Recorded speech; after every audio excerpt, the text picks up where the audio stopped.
আছে। হ্যাঁ বলো কি কথা। ওখানে গিয়ে বসো, তারপরে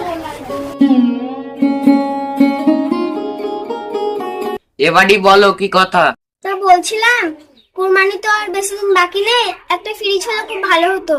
দেখো তুমি তো সবই জানো, আমাদের নুন আনতে পান্তা ফুরায়, একদিন কাজে না গেলে বাড়িতে আর উনুন জ্বলে না, তাহলে ফ্রিজ কেনার টাকাটা কোথায় পাবো?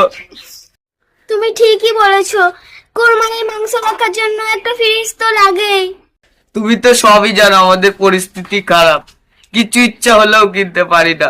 জানো, এর আগের বছরে দিয়াদের ফ্রিজে মাংস রাখতে গেছিলাম, দিয়া আমাকে মুখের সামনে অপমান করলো। দিয়া তোমাকে কি বলেছিল? তাহলে শোনো।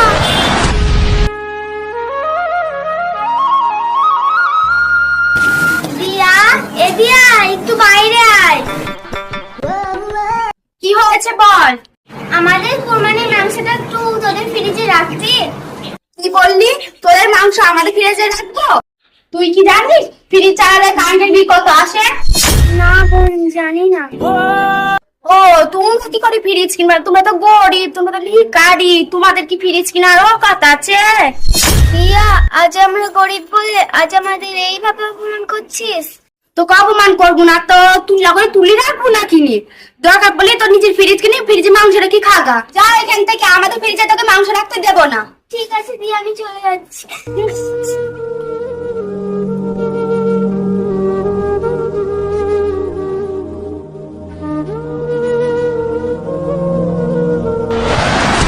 তাহলে তো সবই শুনলে। ও তো ঠিকই বলেছে, বড় লোকরা সকল সময় গরিবদের অবহেলায় করে, সবই আমাদের কপালের দোষ, কেন যে আমরা গরিব হয়ে জন্ম নিয়েছি।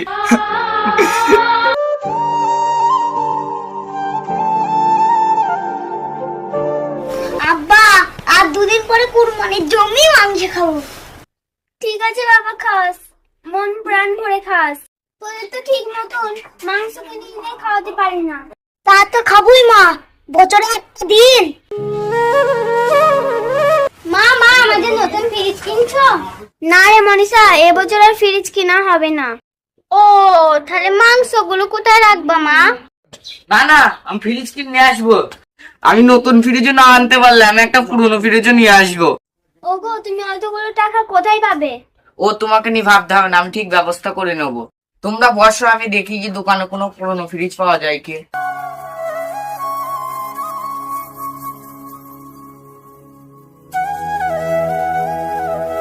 ঠিক আছে, তোরা খেলা করগা, আমি রান্নাতে চাপাই। ঠিক আছে মা।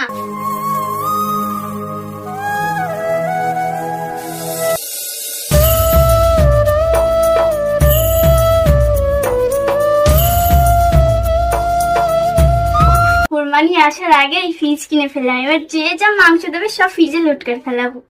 মা, ফ্রিজটা ভালো হয়েছে তো? আমার পছন্দ হয় কিনা? হ্যাঁ খোকা, খুব ভালো হয়েছে, খুব সুন্দর হয়েছে ফ্রিজটা। নতুন ফ্রিজ পেয়ে খুব তো মুচ্ছু। মুছবো না, নতুন ফ্রিজ না মুছলি তো নোংরা হয়ে যাবে। তুমি খুশি তো নতুন ফ্রিজটা পেয়ে? খুশি মানে খুব খুশি।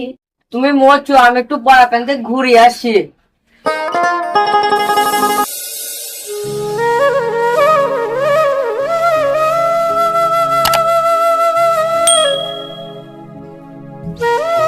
দাঁড়াও তো। বলো, আমায় ডাকলে কেন? ভাই, তুমি পুরনো ফ্রিজের ব্যবসা করো নাই? হ্যাঁ করি তো। তোমার কি ফ্রিজ লাগবে? কটা লাগবে? আমার একটা ভাই পুরনো ফ্রিজ লাগবে, মাংস ফাংস রাখতে হবে তো। কত নেবা তুমি ফ্রিজ? বেশি না, একটু কম সময়ের মধ্যে। ফ্রিজ একটা আছে, একদম 5,000 টাকা লাগবে। ভাই 5,000 টাকা নাই, 4,000 টাকা নিবা, আমাকে দাও ফ্রিজটা। ঠিক আছে চলো। ঠিক আছে ভাই।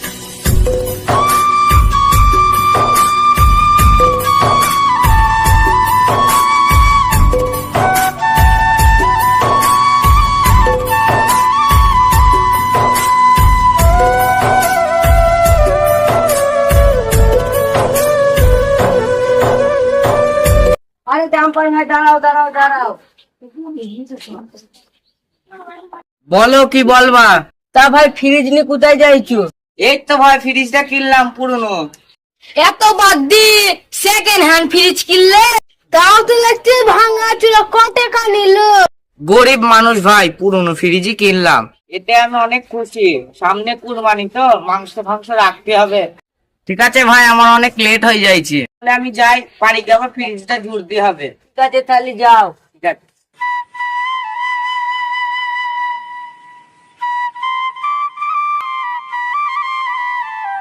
দামটা অনেক গরিব, তাও তো পুরনো ফ্রিজ কিনে শখটা মিটাইছে। ঠিকই বলছিস ভাই।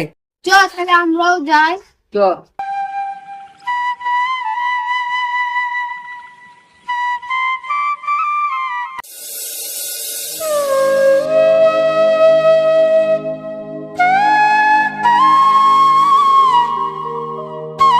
ভাই ভাই দাঁড়াও, চলে এসেছে।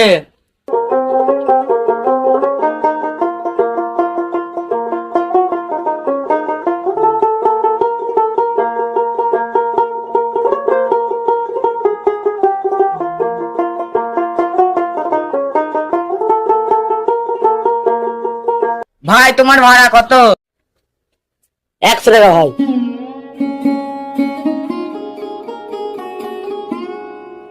তাহলে ভাই আসছি। ঠিক আছে ভাই। কই গো, দেখো দেখো তোমাদের জন্য কি এনেছি। আব্বা কি হয়েছে, এত চিল্লাচ্ছ কেন? মা মা তাড়াতাড়ি আসো, দেখো আব্বা কি এনেছে। কি হয়েছে কি?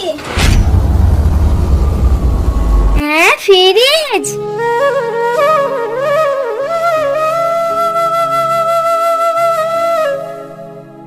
ফ্রিজ তোমাদের পছন্দ হয়েছে তো? পয়সা কম ছিল বলে পুরনো ফ্রিজই নিলাম। আমি খুব খুশি, এতে নতুনই হোক বা পুরনোই হোক। আব্বা আমি ফ্রিজে পানি খুব খাবো। আর তুই একা খাবি, আমিও খাবো।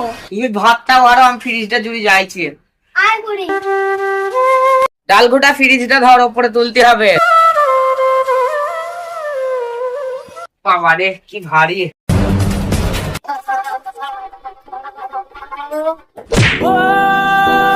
ওয়াল্লা কি হলো? আব্বা ভাই ও মা তাড়াতাড়ি আসো, দেখো আব্বা আর ভাই সবাই। ওয়াল্লা এটা তো কি হলো? কিসেতে বাপের মৃত্যু, এ কি আমার কি সর্বনাশ হয়ে গেল। ওগো তুমি ওঠো ভাই। ভাই এটা তো কি হলো ভাই, চোখ খোল ভাই। এ কি আমার হয়ে গেল? দুদিন পর কুরবানি আর ঈদ, এই বাপ পিটায় শর্ট খেয়ে মরে গেল। এই ফ্রিজ আমার সন্তান, কথাই বলে না, গরিবের কপালে সুখ থাকে না।